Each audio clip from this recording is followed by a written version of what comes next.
بسم اللہ الرحمن الرحیم۔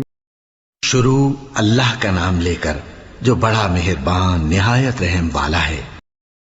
اور جب ان کے پاس اللہ کی طرف سے پیغمبر آخر الزماں صلی اللہ علیہ وآلہ وسلم آئے اور وہ ان کی آسمانی کتاب کی تصدیق بھی کرتے ہیں، تو جن لوگوں کو کتاب دی گئی تھی ان میں سے ایک جماعت نے اللہ کی کتاب کو پیٹ پیچھے پھینک دیا، گویا وہ جانتے ہی نہیں، اور ان چیزوں کے پیچھے لگ گئے جو سلیمان کے عہد سلطنت میں شیاطین پڑھا کرتے تھے۔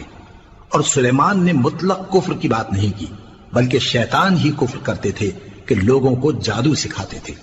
اور وہ یعنی بنی اسرائیل ان باتوں کے بھی پیچھے لگ گئے جو شہر بابل میں دو فرشتوں یعنی ہاروت اور ماروت پر اتری تھی، اور وہ دونوں کسی کو کچھ نہیں سکھاتے تھے جب تک یہ نہ کہہ دیتے کہ ہم تو ذریعہ آزمائش ہیں، تم کفر میں نہ پڑو۔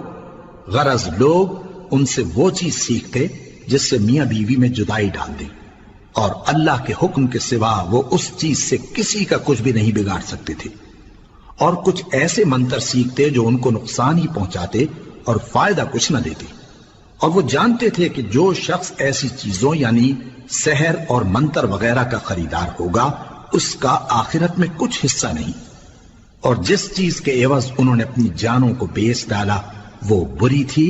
کیا اچھا ہوتا جو وہ اس بات کو جانتے، اور اگر وہ ایمان لاتے اور پرہیزگاری کرتے تو اللہ کے ہاں سے بہت اچھا صلہ ملتا۔ کیا اچھا ہوتا جو وہ اس سے واقف ہوتے۔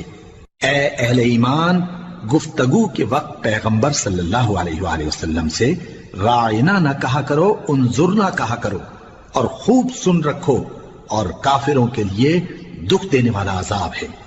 جو لوگ کافر ہیں، اہل کتاب یا مشرک، وہ اس بات کو پسند نہیں کرتے کہ تم لوگوں پر تمہارے پروردگار کی طرف سے خیر و برکت نازل ہو، اور اللہ تو جس کو چاہتا ہے اپنی رحمت کے ساتھ خاص کر لیتا ہے، اور اللہ بڑے فضل کا مالک ہے۔ ہم جس آیت کو منسوخ کر دیتے یا اسے فراموش کرا دیتے ہیں تو اس سے بہتر یا ویسی ہی اور آیت بھیج دیتی ہیں۔ کیا تم نہیں جانتے کہ اللہ ہر بات پر قادر ہے؟ کیا تمہیں معلوم نہیں کہ آسمانوں اور زمین کی سلطنت اللہ ہی کی ہے، اور اللہ کے سوا تمہارا کوئی دوست اور مددگار نہیں؟